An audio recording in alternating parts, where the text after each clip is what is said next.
Hello everyone, Sahil Khan this side.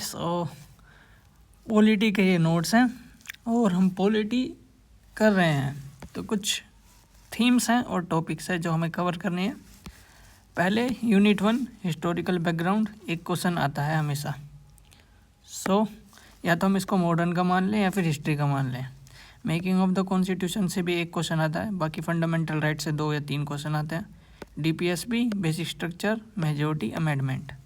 तो overall इस unit से जो मैंने यहाँ पे लिखी है, यहाँ से 4 से 5 क्वेश्चन आ जाएंगे सीधे सीधे। बाकी second unit about the part, schedule, source, committee, cases, amendment, list, articles, precedence table, articles. तो इससे 2 से 3 क्वेश्चन यहाँ से भी आ जाते हैं। Third is parliamentary form of government, federal features, interstate council मतलब इंटरस्टेट रिलेशन, इमरजेंसी। यहाँ से भी 2 या फिर 1 क्वेश्चन आ जाता है। बाकी पार्लियामेंट और यूनियन और स्टेट एग्जीक्यूटिव, यहाँ से 3 से 4 क्वेश्चन आएंगे। बाकी एक कमेटी का क्वेश्चन है, वो हर साल अब पूछा जा रहा है। सेकंड अबाउट द जुडिशरी से 2 क्वेश्चन आ जाएंगे ज़्यादा से ज़्यादा। कॉन्स्टिट्यूशनल नॉन कॉन्स्टिट्यूशनल बॉडी से 1 क्वेश्चन आ जाएगा। साटा, पुलिस, लोकल म्युनिसिपल अथॉरिटी, तो यहाँ से 1 क्वेश्चन एक्सपेक्ट कर सकते हैं। ओवरऑल हमें पता ही चल गया कि कहाँ से क्वेश्चन आएंगे। ओके,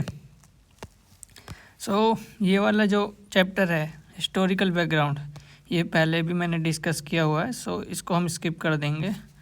ये 2 पेजर में हमने कंप्लीट किया है। और जो मेकिंग ऑफ द कॉन्स्टिट्यूशन है ये वाला, ये भी हमने ऑलरेडी डिस्कस किया है, तो आप देख लेना वीडियो में। और प्रीएम्बल शायद हमने नहीं किया है, तो स्टार्ट करते हैं प्रीएम्बल से। Let's start. प्रीएम्बल में जो पहली चीज़ याद रखनी है कि इनके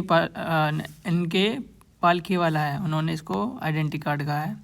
ऑब्जेक्टिव रेजोल्यूशन के बेस है जो कि पास होता है 13 दिसंबर 1946, और उसको हम क्या करते हैं, एक्सेप्ट करते हैं 22 जनवरी, शायद 22 जनवरी 1947। Modified form of the objective resolution है, एक बार हमने इसको अमेंड किया है जिसमें हमने सोशलिस्ट, सेकुलर और इंटीग्रिटी वर्ड को ऐड किया है, जो कि 42 कॉन्स्टिट्यूशनल अमेंडमेंट एक्ट से किया है 1973। अब प्रीएम्बल का थोड़ा वर्ड देख लेते हैं, जो भी प्रीफिक्स हैं स्पीक्स हैं वो। Sovereign, socialist, Republic, secular, democratic, Republic. तो इसकी ट्रिक क्या याद रखने की, देखो SDR, ये होते हैं ना SDR, स्पेशल ड्राइंग राइट्स, तो ये ऐसे याद रखना है कि SDR सेकुलर, डेमोक्रेटिक, रिपब्लिक। अब देखो हमें पता है 5 चीज़ हैं, 1 2 3 4 5। तो 5 में देखो सेकुलर चीज़ क्या होता है, सेकुलर मतलब कि न्यूट्रल रहना सबके लिए, तो सेकुलर बीच में कर दो, DR तो यहाँ आ जाएगा। बात सबसे पहले हमारा जो कॉन्स्टिट्यूशन वो सोवरेन हुआ है, सोशलिस्ट तो हमने बाद में ऐड किया है, तो सोशलिस्ट को हम सेकंड नंबर पे ऐड कर देंगे। ये हो गया शुरू के वर्ड्स। अब हम देखेंगे वर्टिकली, तो जलेबी, JLEB के बाद क्या है, E के बाद क्या आता है F, तो B के जगह हम F लगा देंगे, तो justice, liberty, equality, fraternity, jalebi. अब जस्टिस में कैसे याद रखेंगे, SEP, SIP होता है ना, तो SIP की जगह कर देंगे EP। लिबर्टी में कैसे याद रखेंगे, टेडी बियर होता है ना, TED, ठीक है, और FW याद रखना है, ये B है, टैब, TEBFW, ठीक है, ये तो याद ही रहेगा ना, बेस्ट फ्रेंड, बॉयफ्रेंड और वर्शिप, TE, ठीक है, tab sorry it's B, belief. Equality of status and opportunity, fraternity of dignity of individual, unity and integrity of the nation, adopt and enact this 26 November of 1949, ठीक है। Sovereign का मतलब होता है neither depend है नोर dominion है, खुद independent state है, अपना डिसीजन ले सकते हैं, कोई अथॉरिटी हमारे ऊपर नहीं है, free to conduct their own affairs, UNO के मेंबर होते हुए भी हमारे पास कोई उसकी सोवरेनिटी पे कोई इफेक्ट नहीं होता। इंडिया कैन एक्वायर और seed their territory in favour of any foreign state. Socialist की बात कर लेते हैं। फर्स्ट 47 कॉन्स्टिट्यूशनल अमेंडमेंट एक्ट से ऐड किया है। फिर उसके बाद आबादी सेशन है एक 1955 का, उसके दौरान इसको हमने ऐड किया है। डेमोक्रेटिक सोशलिज्म है हमारे में। डेमोक्रेटिक सोशलिज्म का मतलब क्या है कि एंड करेंगे पॉवर्टी को, सबको इक्वलिटी देंगे। ये मिक्स इकोनॉमी है, गवर्नमेंट और जो प्राइवेट सेक्टर है दोनों सर्विस प्रोवाइड कर रहे हैं। Aim to end the poverty, ignore disease, inequality, opportunity. ठीक है, इकोनॉमिक पॉलिसी है जो एलपीजी है उसने क्या डाइल्यूट कर दिया है हमारे सोशलिज्म कैरेक्टर को, socialist nature of the Indian state. Secular की बात कर लेते हैं तो ये first 42 constitutional amendment act intrinsic है, नॉट आउटरेंसिक, एक्सप्लिट नहीं है, इम्प्लिसिट है। 25, 26, 27, 28 बात करता है इसकी। पॉजिटिव कॉन्सेप्ट ऑफ सेकुलर है हमारे में, जो कि no complete separation of the power. एक तो होता है कंप्लीट सेपरेशन ऑफ पावर कि रिलीजन और स्टेट अलग रहेगा, लेकिन इंडिया में क्या है नो कंप्लीट कि स्टेट कैन इंटरफेयर समहाउ, कुछ कुछ केस में यार कर सकता है interfere. All the religion same status और द सेम सपोर्ट मिलेगा from the state. Right to not follow any religion, ये मैंने ऐसे लिख दिया है कि स्टेटमेंट आ जाए तो ये भी हो सकता है सेकुलर में कि हम कोई रिलीजन फॉलो नहीं, मतलब इंडिया का खुद का कोई रिलीजन नहीं है। ठीक है, इसका मतलब ये कहना चाह रहा हूँ मैं इस लाइन में, कोई हमारा ऑफिशियल रिलीजन नहीं है। फिर डेमोक्रेटिक का मतलब है कि डॉक्ट्राइन ऑफ पॉपुलर सोनिटी की जो हमारी पॉपुलर सोनिटी है, पावर किसके पास है, अल्टीमेट पावर को ड्राइव कहाँ से कर रहे हैं, पीपल से। सोनिटी पावर बाय द पीपल बात हो गई है। तो डेमोक्रेसी ना दो तरीके से चलती है, इनडायरेक्ट और डायरेक्ट वे से। तो इनडायरेक्ट में पार्लियामेंट्री फॉर्म ऑफ गवर्नमेंट और presidential form of government. India adopt the parliamentary form of government और प्रेसिडेंशियल फॉर्म कहाँ है, अमेरिका में। अब डायरेक्ट जो डेमोक्रेसी है उसके कुछ डिवाइसेस होते हैं, उनकी बात कर लेते हैं। पहला है रेफरेंडम, मतलब कि डायरेक्ट वोट करा दो किससे, पब्लिक से। इनिशिएटिव की कोई बिल है वो प्रपोज कौन करेगा उसको, बिल को, पीपल्स। रिकॉल, अगर वो किसी को चुन रहे हैं तो उसको हटा भी सकते हैं। प्लेबिसाइट का मतलब है कोई पब्लिक इम्पोर्टेंस की कोई भी बात है उस पर ओपिनियन देगी कौन, पीपल। ठीक है, लोग उस पर ओपिनियन दे सकते हैं। फिर बात करते हैं कि जो डेमोक्रेसी है उसमें हम सिर्फ पॉलिटिकल डेमोक्रेसी की बात नहीं कर रहे हैं यहाँ पे कौन प्रेमल में, वहाँ पे सोशल इकोनॉमिकल डेमोक्रेसी की बात कर रहे हैं। फिर कुछ रिलेशन है कि लिबर्टी, इक्वलिटी और फ्रेटर्निटी को ट्रिनिटी कहते हैं कौन, डॉक्टर BR अम्बेडकर। ये कह रहे हैं कि अगर हमारे पास इक्वलिटी ना हो, ठीक है, समानता नहीं है, लेकिन लिबर्टी है तो क्या होगा कि कुछ लोग बहुत सारे लोगों पे दबदबा बना लेंगे, उनको दबा देंगे। अगर इक्वलिटी नहीं है तो हमें देखो कैसे याद करना है, बस इतना याद रखना है, अगर इक्वलिटी नहीं होगी तो क्या होगा, बहुत सारे कम लोग ज़्यादा लोग पे दबदबा बना लेंगे, डोमिनियन एस्टेब्लिश कर लेंगे। सेकंड इज़ अगर लिबर्टी नहीं है, भाई लिबर्टी बंद कर दी तो एक आम आदमी, इंडिविजुअल आदमी का जो इनिशिएटिव है कि भाई उसका क्या अस्तित्व है वो ही मिट जाएगा। इतना याद रखना है, ये तो अपना आप हो जाएगा। रिपब्लिक का मतलब है जो हेड ऑफ द स्टेट है ना, वो डायरेक्ट या इनडायरेक्ट फिक्स पीरियड के लिए क्या होगा, इलेक्ट होगा। इलेक्ट वो इनडायरेक्टली भी हो सकता है, डायरेक्ट भी हो सकता है। इंडिया के अंदर भाई इनडायरेक्टली प्रेसिडेंट को कर दें भाई द प्रेसिडेंट 5 ईयर के लिए। Popular sovereignty in the people, इसका मतलब ये अल्टीमेट जो पावर कहाँ से ड्राइव हो रही है, पीपल से, नोट है इंडिविजुअल। ठीक है, सभी से, note individual. Absence of any privilege classes, तो किसी को भी हम ज़्यादा प्रिविलेज नहीं देंगे, कोई डिस्क्रिमिनेशन नहीं करेंगे। Public office open to every citizen, ठीक है, जो सरकारी कार्यालय हैं सभी के लिए खुले रहेंगे बिना कोई भेदभाव के, डिस्क्रिमिनेशन। जस्टिस की बात कर लेते हैं तो जस्टिस कहाँ पे हमें मेंशन मिलता है, मतलब कि इम्प्लिसिटी। फंडामेंटल राइट में और डीपीएसपी में हमने जस्टिस रशिया से लिया है। तो जस्टिस एसईपी ये पढ़ना है, सोशल इकोनॉमिकल पॉलिटिकल।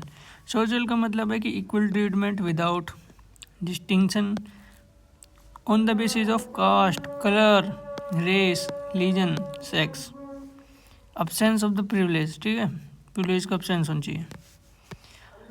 इकोनॉमिक, तो इकोनॉमिक जस्टिस क्या होता है? Non discrimination on the basis of the economic factor, पैसों, मनी। सोशल और इकोनॉमिकल जस्टिस को अगर ऐड कर दें तो वो बन जाता है distributive justice, except political justice. Political justice मतलब पॉलिटिकल राइट, पॉलिटिकल ऑफिस और पॉलिटिकल वॉइस, सब क्या होता है? एक्सेस होना चाहिए और इक्वल होना चाहिए सभी लोगों के लिए। पॉलिटिकल राइट, पॉलिटिकल ऑफिस और voice in the government. Liability की बात कर लेते हैं। लाइबिलिटी क्या होता है? Absence of restaurant on the activity of the individual, कि जो इंडिविजुअल कोई एक आदमी है उसकी जो एक्टिविटी है उन पे हमें बाधा लगानी, बांध देना हो से। रेस्ट्रेंट का मतलब समझ रहे हो ना, ठीक है। Providing the opportunity for the development of individual personality. देखो एक साइड तो हम उसको जो मतलब कि उसके रेस्ट्रेंट कर रहे हैं उसकी एक्टिविटी को, ठीक है, दूसरी ओर हम अपॉर्चुनिटी दे रहे हैं डेवलपमेंट ऑफ इंडिविजुअल। तो ये हमारा नेगेटिव कॉन्सेप्ट होगा, ये पॉजिटिव कॉन्सेप्ट होगा। अगर क्वेश्चन आ गया लाइबिलिटी की डेफिनेशन पे तो हमें पॉजिटिव कॉन्सेप्ट को क्या देना है? प्रायोरिटाइज करना है। तो ये वाला सही रहेगा। सही तो दोनों है, अगर ए प्लस बी ऑप्शन में है तो दोनों सही हैं, लेकिन अगर ए और बी में से करना है तो B.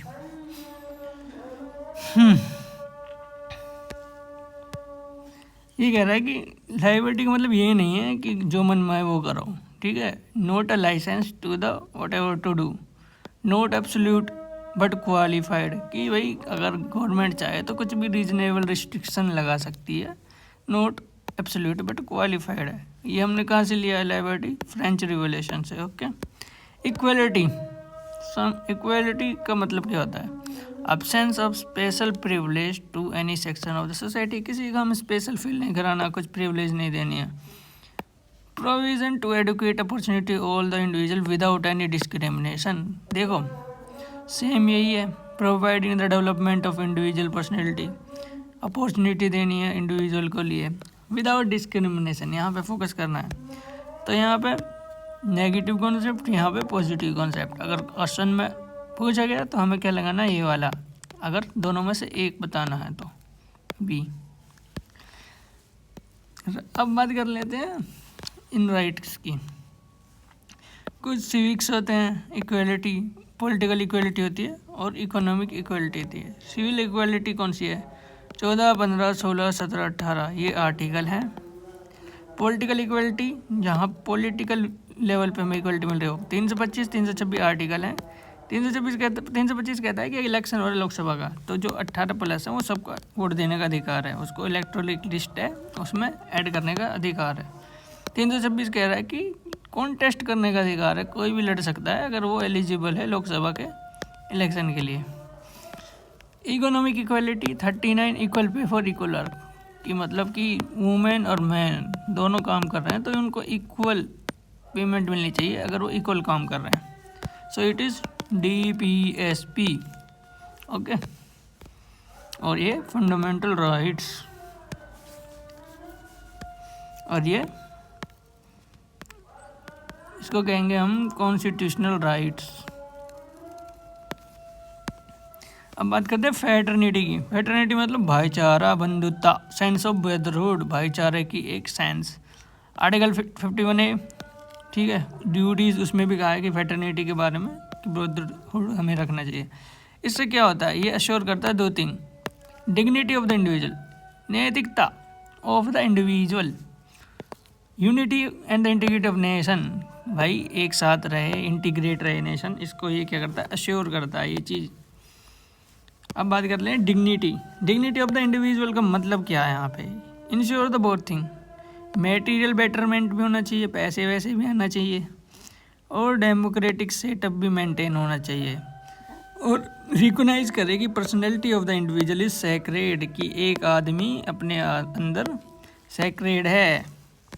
Unity and integrity of nation में टेरिटोरियल इंटीग्रिटी और साइकोलॉजिकल डायमेंशन भी है, ठीक है। ऐसा नहीं सिर्फ टेरिटरी की बात हो रही है, मानसिक तौर से भी हमें क्या यूनिटी रहनी चाहिए, इंटीग्रिटी रहनी चाहिए। इसका मतलब क्या है कि भाई हमें कम्युनिटी वोलेंस नहीं करनी चाहिए, कास्टिज्म नहीं करनी चाहिए, और ये भी जो भी मतलब सोशल इविल है वो नहीं करनी चाहिए, जिनसे लड़ाई हो और सेपरेटिज्म हो, कम्युनलिज्म हो, ये चीज़ नहीं करनी चाहिए, तभी तो यूनिटी इंटीग्रिटी रहेगी। तो both territorial and the psychological. अब बात करते हैं कि प्रेम्बल वो कॉन्स्टिट्यूशन का पार्ट है या नहीं है। तो ऑब्वियस सी बात है कि कॉन्स्टिट्यूशन पार्ट है, बिकॉज पहले पूरा कॉन्स्टिट्यूशन बना, लास्ट में फिर एक पेज जोड़ दिया आगे। होता क्या है भाई, देखो पहले पूरी बुक लिखी, फिर बाद में तो बताएंगे ना कि मार्किंग करके पहले पेज पे ये है, दूसरे पेज पे है, तीसरे पेज पे ये है, जैसे एक इंडेक्स होता है जिसमें समरी होती है कि हम ये पढ़ने वाले हैं, तो वो हम सबसे आगे लगाते हैं, तो वो क्या है, हमारा प्रेम्बल ही है। तो अब बात कर लेते हैं कि पार्ट है कॉन्स्टिट्यूशन के, नहीं है, तो सीधी बात है कि पार्ट है। अब बात करते हैं कि ये पार्ट जो है या नहीं है, ये किस बेसिस पे, 3 केस पे। एक वेरी बारी यूनियन केस है 1960 में, जिसमें कहा गया कि जो प्रिम्बल है वो key to the mind of the maker but not a part of the constitution. तो वेरी बारी यूनियन में नॉट अ पार्ट, यहाँ पे मना कर दिया। Kesavananda Bharati case 1973, very important case, very popular case.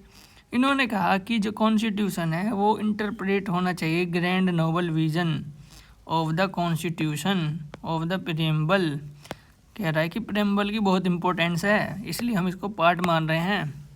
LIC case of union 1995, इसमें कहता है कि preamble is a integral part of the constitution.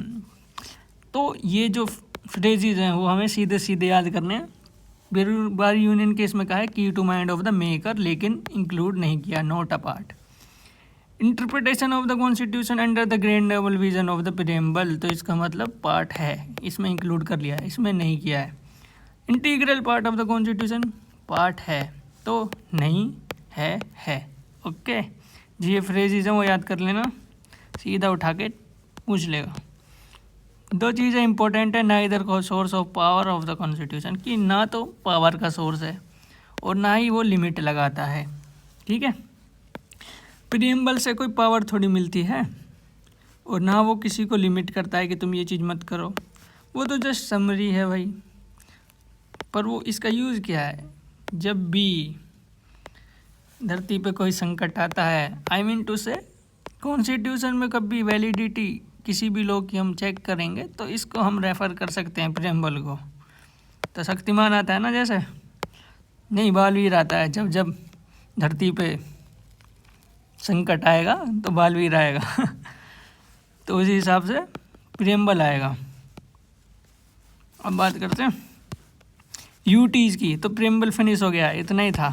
UTs की बात करते हैं, तो आर्टिकल 1 कहता है India that is Bharat union of the state rather than the federation of state. तो ये कहता है कि फेडरेशन जो वर्ड है वो कहीं भी यूज़ नहीं किया हमने कॉन्स्टिट्यूशन में। फिर ये फेडरेशन जो फेडरल फीचर ये कहाँ से आ गया, इसकी बारे में बात करेंगे। पहले देखते हैं आर्टिकल 1 क्या कह रहा है। ये नाम के बारे में बता रहा है इंडिया के में, India that is Bharat, India that is Bharat, India that is Bharat. वो क्या है, यूनियन ऑफ द स्टेट है, यूनियन ऑफ द स्टेट है, यूनियन ऑफ द स्टेट है। गलती से फेडरेशन मत कर देना, ठीक है। तो ये 2 चीज़ बताता है, नेम कि इंडिया दैट इज़ भारत, और पॉलिटी, क्या पॉलिटी है हमारी, यूनियन ऑफ द स्टेट है, ठीक है। लोग स्टेट आपस में मिलकर यूनियन बना रहे हैं। Indian federation note result of the agreement. अब ये कहते हैं कि भाई ये यूनियन ऑफ द स्टेट है, वो क्यों है, वाई। तो डॉक्टर BR अम्बेडकर देते हैं इसका रिप्लाई। वो कहते हैं कि Indian federation note a result of the agreement among the state, कि ऐसा नहीं है कि ये 28 स्टेट हैं, इन्होंने एग्रीमेंट कर लिया कि चलो हम मिल जाते हैं, ऐसा नहीं है, ठीक है। और दूसरा कि not right to secede from the federation, कि हमने एक फेडरेशन बना ली है मिलके, और ये हम इनका मन करा तो ये हट गए, जैसे कि पंजाब अलग हो गया, हरियाणा अलग हो गया, ऐसा नहीं है। इनके पास राइट ही नहीं है कि ये इस फेडरेशन से निकल सकें। सो डॉक्टर अम्बेडकर ये अपना पॉइंट ऑफ व्यू या पॉइंट देते हैं, जिससे कि पता चलता है कि India is A union of state, note a federation of the state. ये कहता है कि फिर हमने ये जो डिवीज़न किया है क्यों किया है, तो हमने ये डिवीज़न किया है as per the convenience of our administration, जिससे एडमिनिस्ट्रेशन ईजी हो सके।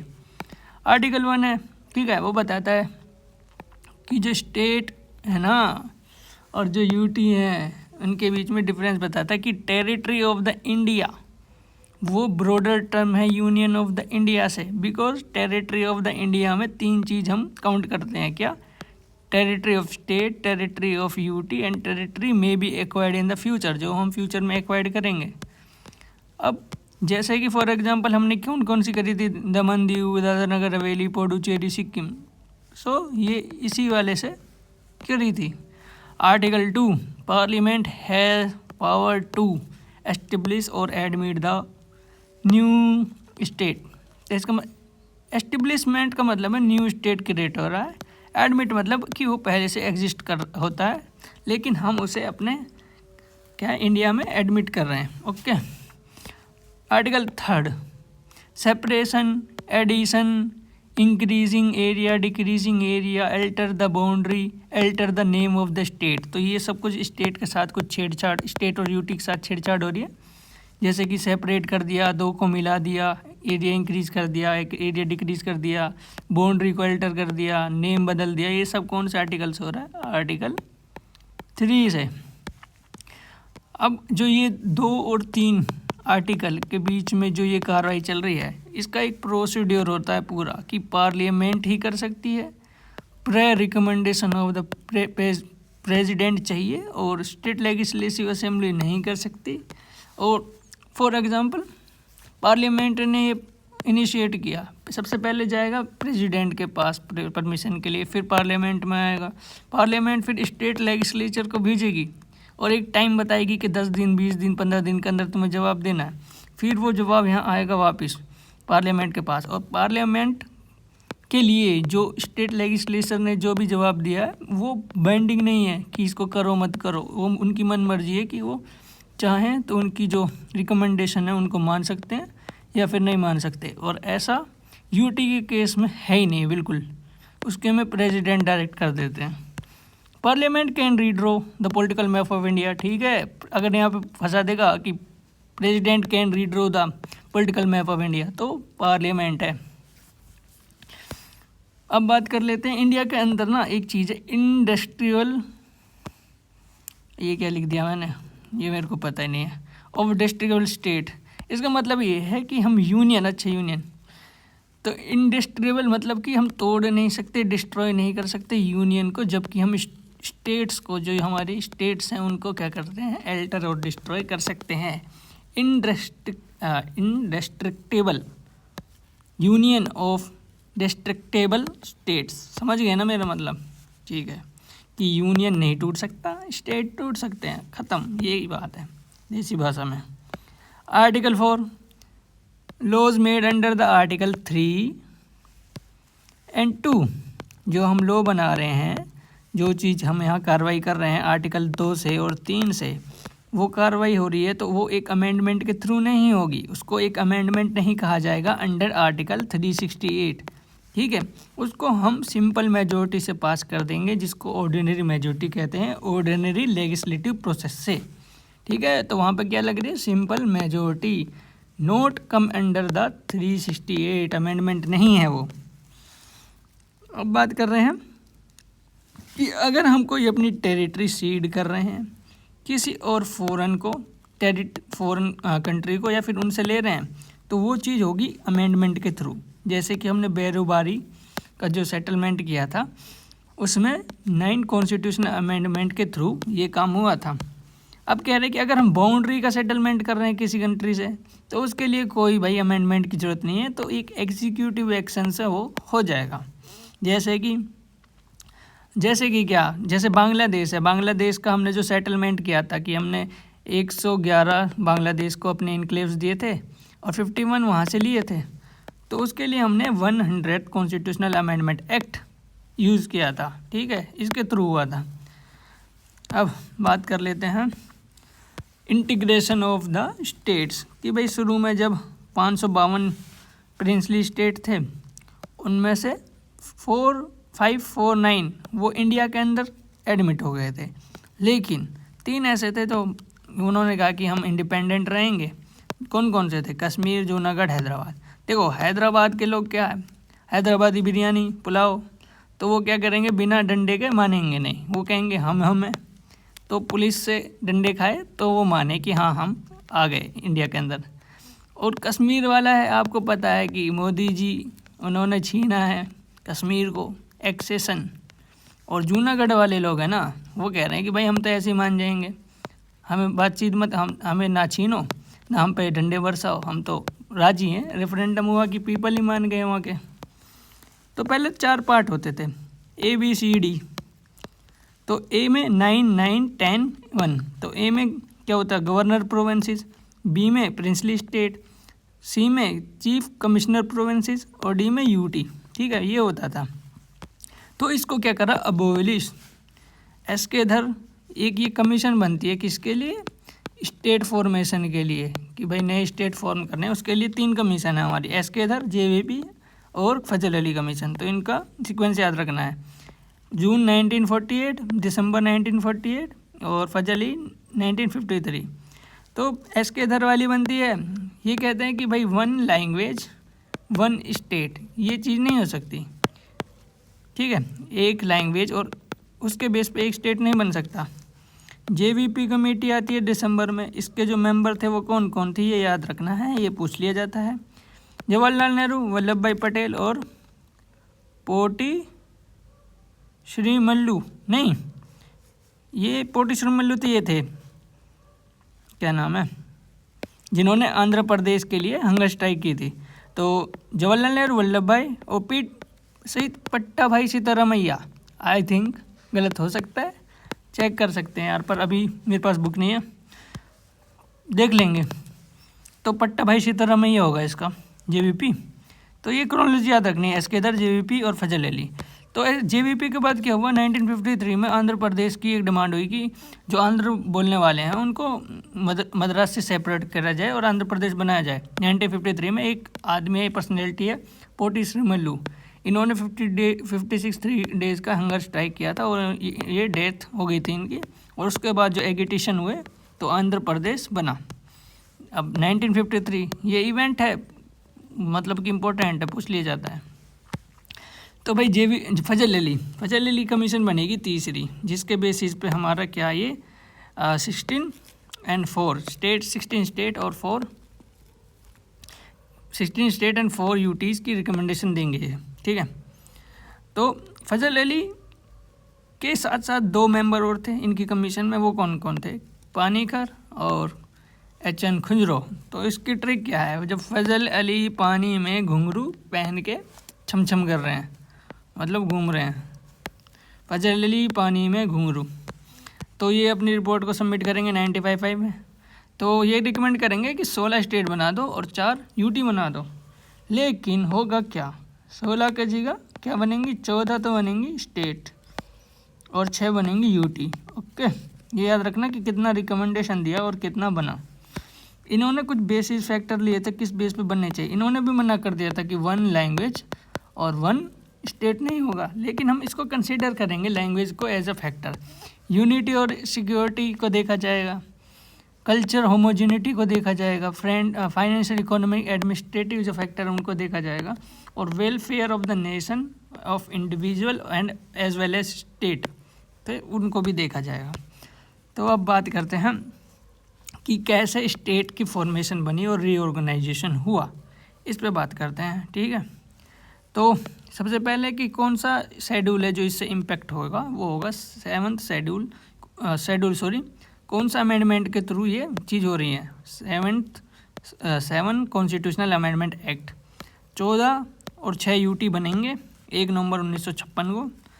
उसके बाद ये तो हो गए मैंने बताया था आपको कि रिकमेंड तो करेंगे 16 और 4 बनेंगे 14 और 6, तो यहाँ से 15वां स्टेट हो जाएगा कि 15वां स्टेट कौन सा बन रहा है, तो गुजरात, नागालैंड, हरियाणा, हिमाचल। ठीक है, सबसे पहले इनकी ट्रिक याद करना है कि देखो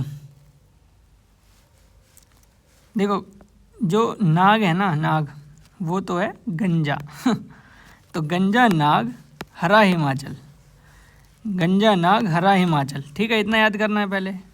गंजा नाग हरा हिमाचल, तो गुजरात, नाग, हरियाणा और हिमाचल, इनका डेट है 1960, 62, 66, 71।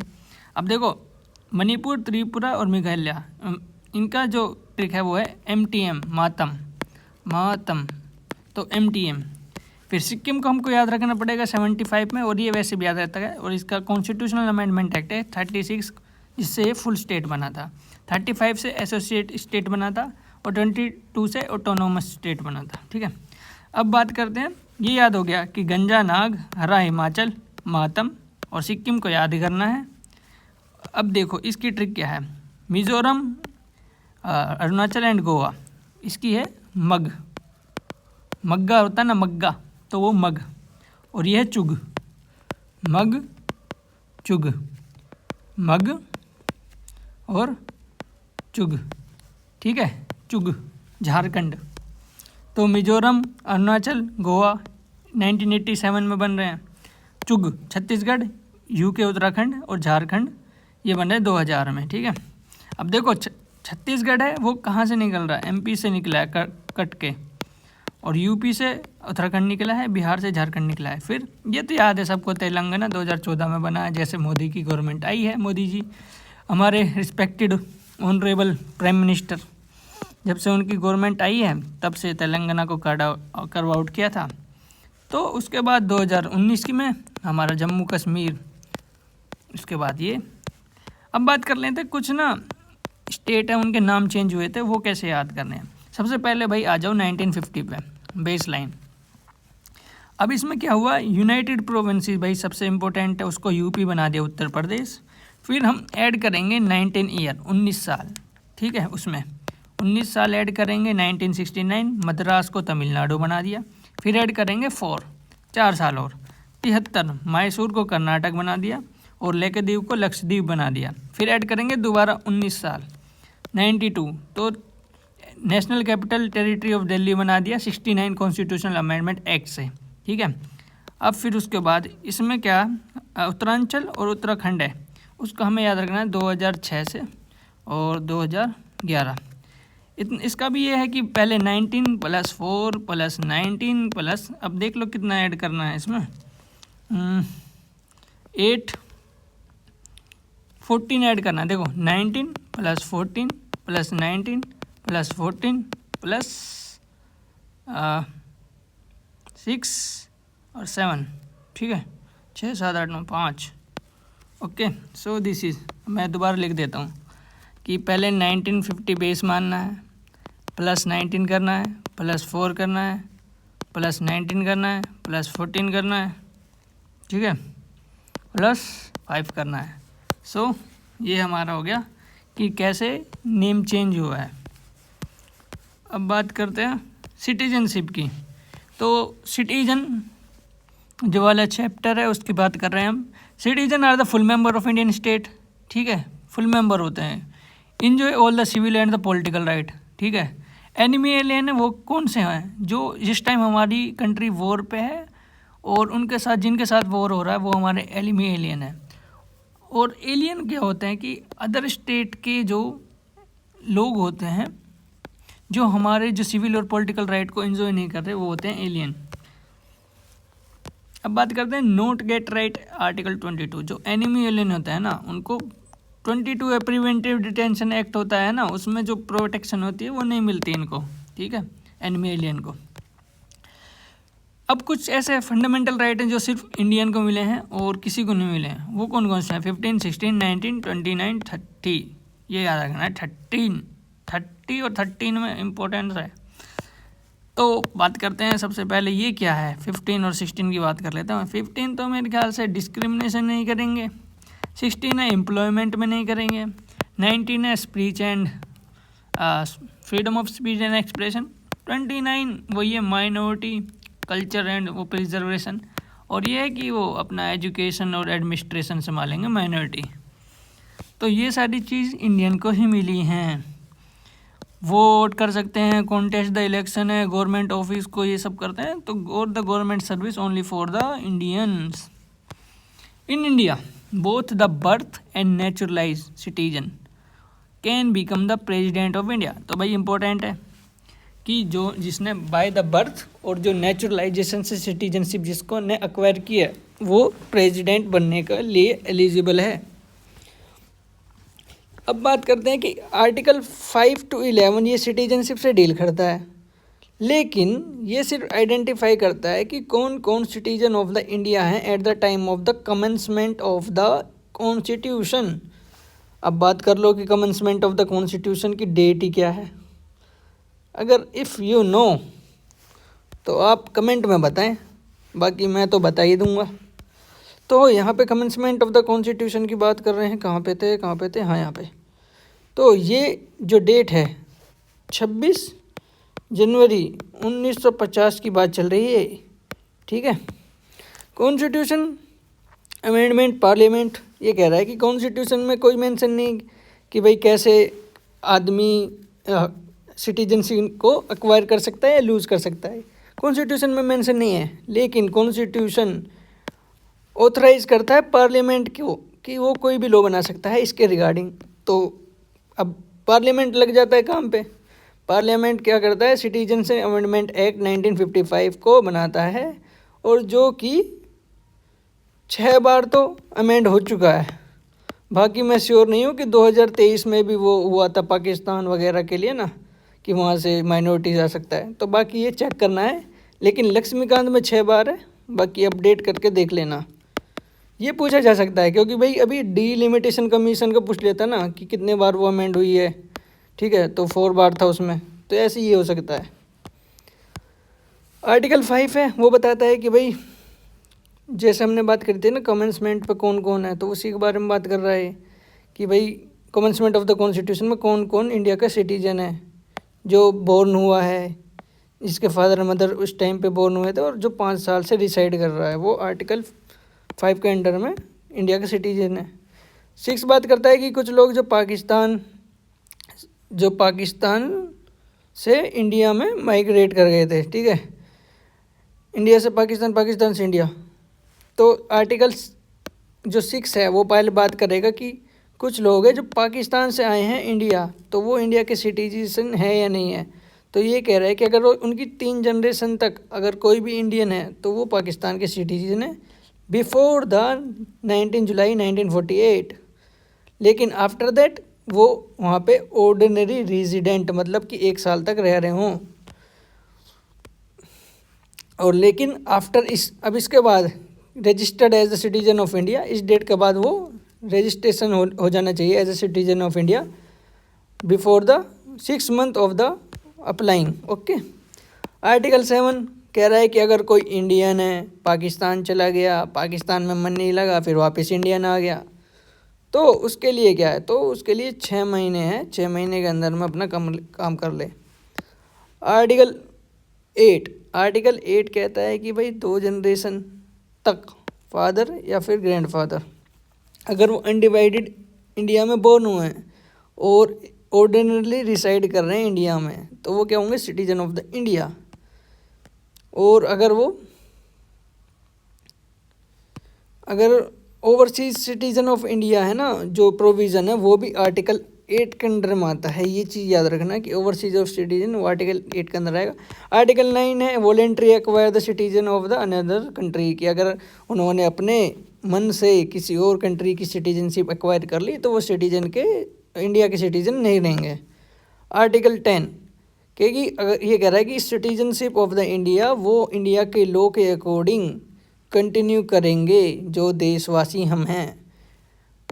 आर्टिकल 11 कह रहा है कि पार्लियामेंट को एम्पावर किया गया है कॉन्स्टिट्यूशन ने कि वो चाहे तो एक्विजिशन और the losses of the citizenship के रिगार्डिंग कोई भी लॉ बना सकता है। सो ये था आर्टिकल के बारे में। अब बात करते हैं कुछ अंदर के प्रोविज़न के। ये कह रहा है कि ओरिजिनली सिटीजनशिप एक्ट 1935 वो प्रोवाइड करता था कॉमनवेल्थ सिटीजनशिप भी, पर लेकिन 2003 के अमेंडमेंट हुआ था जो कॉन्स्टिट्यूशन सिटीजनशिप अमेंडमेंट एक्ट में, उससे हमने रिपेल कर दिया। अब कह रहा है कि हमें सिटीजनशिप लेनी है इंडिया की, तो उसके लिए क्या क्या प्रोविज़न है, तो उसके 5 तरीके हैं, जिसकी ट्रिक है बर्थ, बद्रीनाथ, ठीक है, बद्रीनाथ, ठीक है। बद्रीनाथ मतलब बी से क्या है बर्थ, डी से क्या है डेसेंट, आर से है रजिस्ट्रेशन, तो बदर हो गया ना। आई से इनकॉर्पोरेशन ऑफ द टेरिटरी, नाथ से नेचुरलाइजेशन, ठीक है, और ए से असम अकॉर्ड, ठीक है। इतना याद रखना है बद्रीनाथ। अब बद्रीनाथ में एक्विजिशन में बर्थ पढ़ते हैं, ठीक है, सबसे पहले। तो ये कह रहा है कि अगर कोई आदमी है, उसका जो जन्म है 26 जनवरी 1950 से 1 जुलाई 1987 तक के बीच में हो रहा है, तो इररिस्पेक्टिव ऑफ द नेशनलिटी उसकी क्या है, वो सिटीजन ऑफ द इंडिया होगा। सेकेंड कंडीशन, 1 जुलाई 1987 से लेकर 3 दिसंबर 2004 के बीच में अगर कोई आदमी सिटीजनशिप लेना चाह रहा है तो देखा जाएगा कि उसके पेरेंट्स हैं, उसकी सिटीजनशिप इंडिया की है या नहीं है, उसके बेस पे उसको सिटीजन ऑफ इंडिया डिक्लेयर किया जाएगा। अब तीसरा कंडीशन है कि कोई आदमी 3 दिसंबर 2004 के बाद अप्लाई करना चाह रहा है इंडिया में बाय बर्थ, ठीक है, बाय बर्थ देखना चाह रहा है कि वो सिटीजनशिप ऑफ इंडिया है या नहीं है। तो आफ्टर 3 दिसंबर 2004 के बाद बोथ द पेरेंट्स वो होने चाहिए इंडियंस, और एक पेरेंट्स वो इंडियन होगा और दूसरा इलीगल माइग्रेंट नहीं होगा।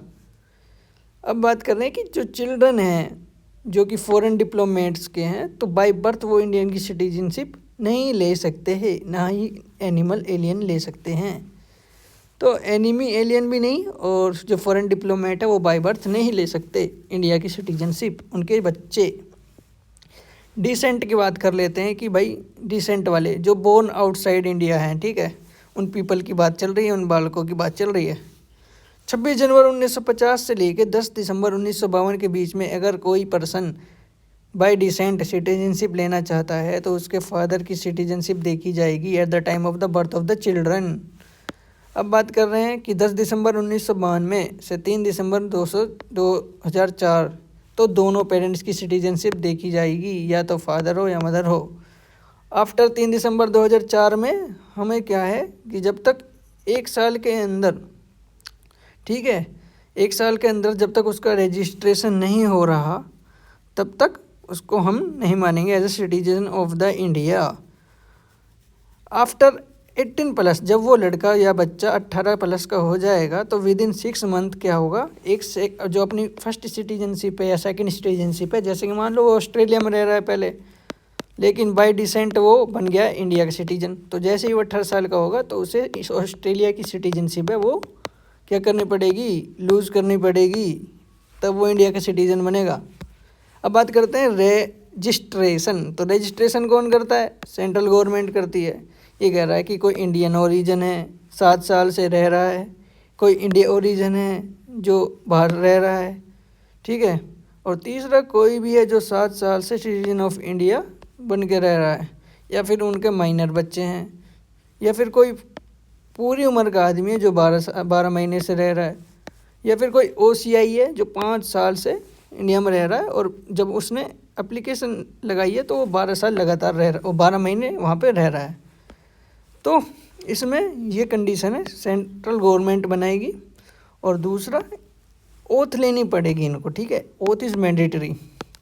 नेचुरलाइजेशन में क्या होगा, ऐसी जगह पे नेचुरलाइजेशन कंट्री का नहीं हो सकता, वहाँ के लोग नहीं बन सकते सिटीजन ऑफ इंडिया जहाँ पे इंडिया के नोट अलाउड हैं, कि जहाँ पे हम नेचुरलाइजेशन से सिटीजनशिप ले सकते हैं, ऐसी ही कंट्री को हम अपनी सिटीजनशिप दे सकते हैं। तो इसकी एक कंडीशन है कि पहले उन्हें अपनी स्टेट की जो भी सिटीजनशिप है कंट्री की, वो उसको क्या करना पड़ेगा, लूज़ करना पड़ेगा, त्यागना पड़ेगा, तभी वो हमारी सिटीजनशिप को एक्वायर कर सकते हैं।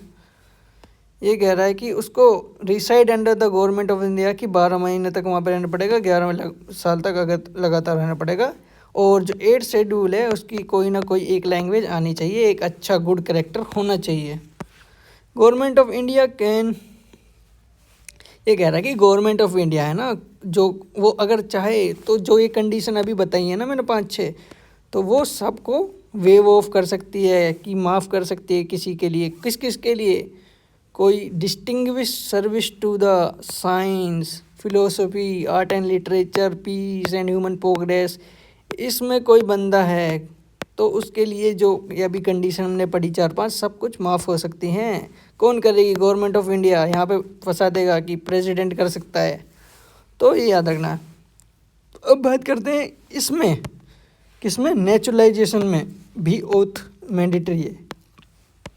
इनकॉर्पोरेशन ऑफ द टेरिटरी, कि हमने कोई टेरिटरी एक्वायर कर ली है, जैसे कि पौंडुचेरी कर लेते हैं, ठीक है, तो उसमें क्या होगा, जो सिटीजन होंगे नोटिफाइड डेट होगी कि इस तारीख से ये हमारे सिटीजन है, तो उन्हें सिटीजनशिप मिल जाएगी। जैसे Pondicherry citizenship act 1962 under the citizenship act 1955, Assam accord 1985 में हुआ था कि भाई 1 जनवरी 1966 पे सारे के सारे असम के जो लोग हैं वो हमारे क्या हैं, सिटीजन। लेकिन आफ्टर दिस डेट, बिफोर 25 मार्च 1975, सिर्फ 10 साल के लिए ही उनको क्या दिया था, सिटीजनशिप राइट दिया था, लेकिन वहाँ पे राइट टू वोट नहीं था, राइट टू वोट नहीं था। अब बात करते हैं कि कैसे कैसे लूज़ कर सकते हैं सिटीजनशिप को। तो इसकी ट्रिक है retired, RTD, retired, renunciation, termination, deprivation.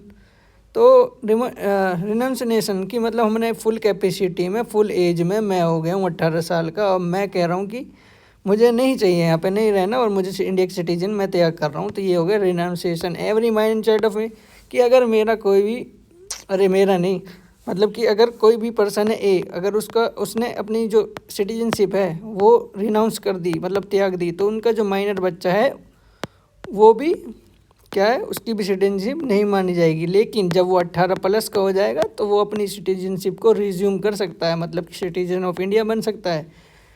During war, अगर वॉर चल रहा है तो जो ये कंडीशन है ना, ये रिनाउंसिएशन, मतलब ये जो ए बंदा है ये कह रहा है कि भाई मैं अपने त्याग करता हूँ, लेकिन उस टाइम वॉर चल रहा है, तो गवर्नमेंट ऑफ इंडिया कहेगी नहीं मानते हम, ठीक है, खारिज कर दिया। So not appealed during the war. Termination, voluntary acquire another citizenship, कि हमने अपने मन के अनुसार, कहते हैं ना कि मैं सोचते जागते हुए ये शपथ लेता हूँ, तो वही वाला कि मैं अपनी इच्छा से एक्वायर करता हूँ दूसरे देश की सिटीजनशिप, ठीक है। इंडिया की सिटीजनशिप है अभी ए के पास, लेकिन वो क्या कर रहा है, ऑस्ट्रेलिया की सिटीजनशिप भी ले लेगा। जिस दिन से वो ऑस्ट्रेलिया का सिटीजनशिप लेगा वहीं से वो इंडिया की सिटीजनशिप को लूज़ कर देगा, ऑटोमेटिकली टर्मिनेशन। लेकिन सेम वॉर के अंदर ये चीज़ नहीं होगी, ठीक है, वॉर चल रहा हो तो। अब है डेप्रिवेशन, ये सेंट्रल गवर्नमेंट करती है। जब आपने फ्रॉड से डिसलॉयल रहोगे, अपनी कंट्री के अनलॉफुल ट्रेडिंग करते रहोगे, एनिमी एलियन से कम्युनिकेट करोगे, बातचीत करते रहोगे, 5 साल के अंदर 2 साल की आपको जेल हो जाती है।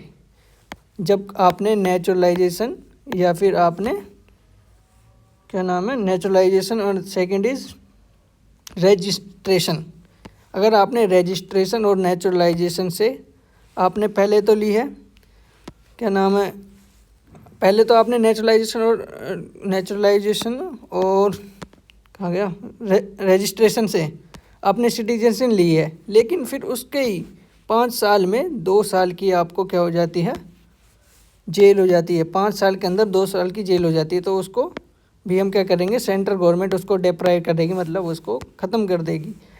या फिर 7 साल तक आप बाहर रहते हो इंडिया के, बिना कुछ इन्फॉर्म करके मज़े ले रहे हो, 7 साल तक बाहर रह रहे हो, कुछ बता नहीं रहे हो, तो उस टाइम पे भी सेंट्रल गवर्नमेंट आपकी सिटीजनशिप को छीन लेती है, ख़त्म कर देती है। तो ये था सब कि कैसे एक्वायर करते हैं और कैसे लूज़ करते हैं सिटीजनशिप को। अब बात करते हैं कि 2 चीज़ें हैं, PIO, ठीक है, और OCI, ओवरसी सिटीजनशिप, ठीक है, ये है, और एक है person of Indian origin.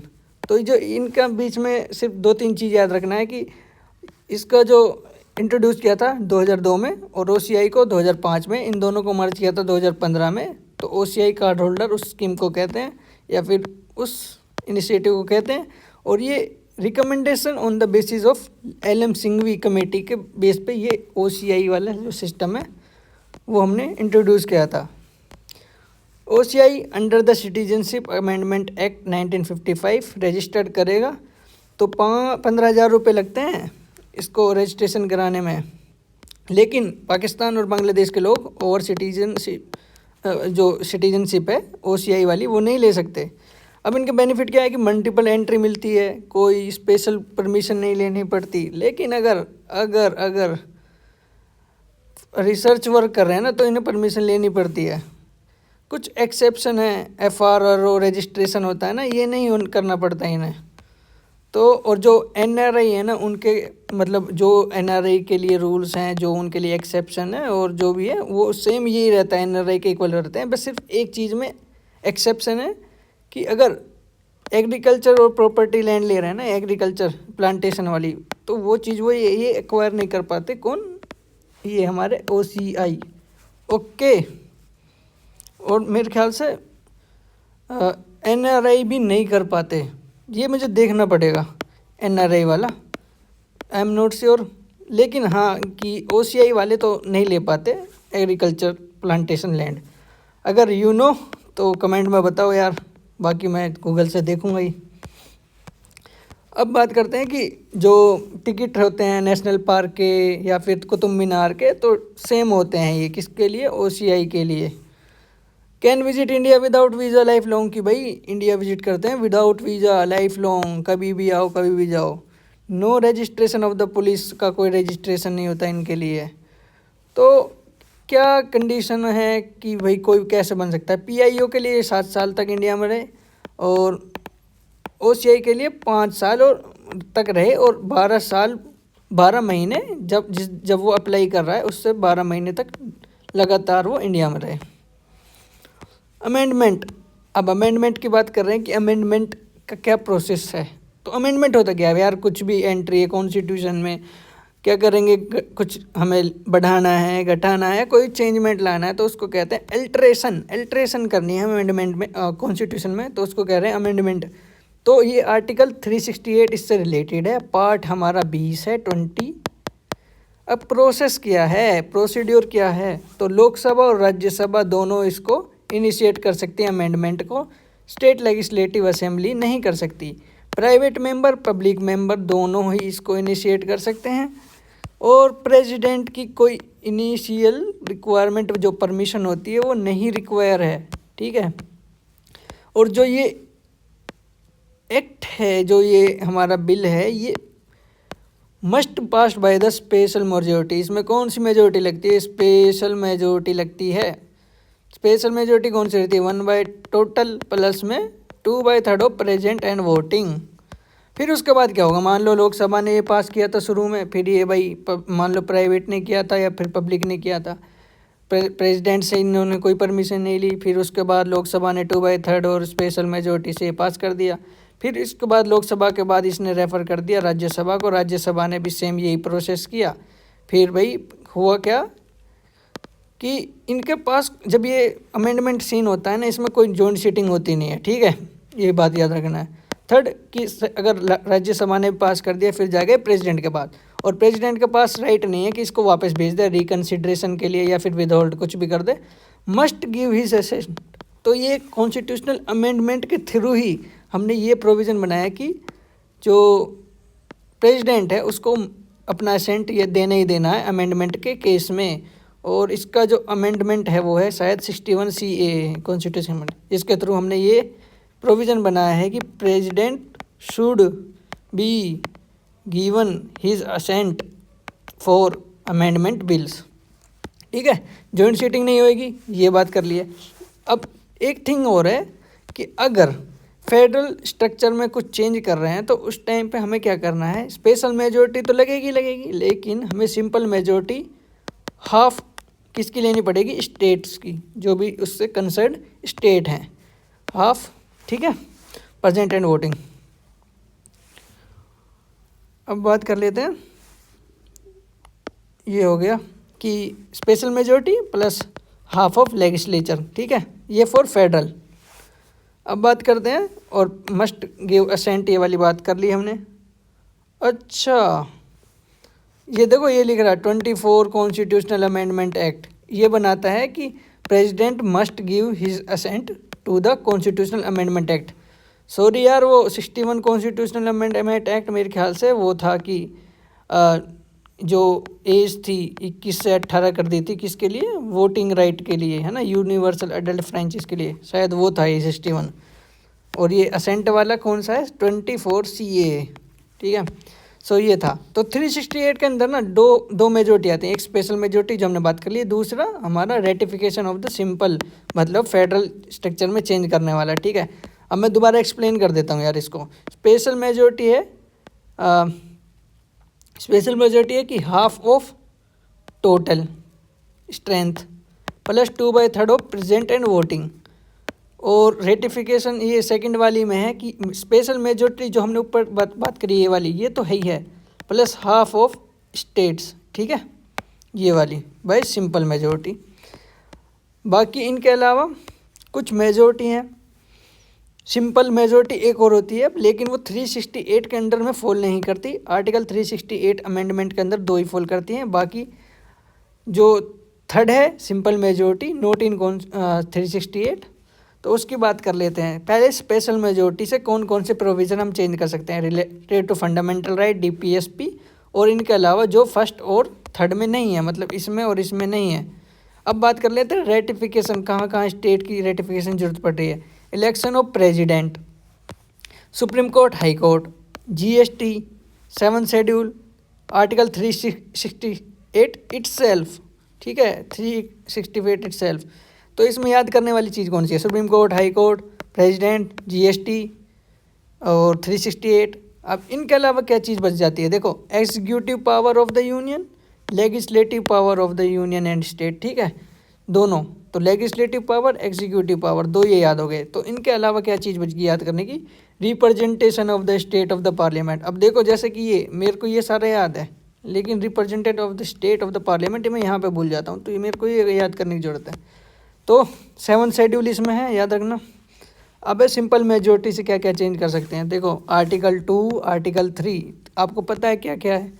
Legislative council creation and abolition, 2nd schedule, 5th schedule, 6th schedule, quorum in the parliament, salary of the MP, rule of procedure, privilege of the MP, English use in the parliament,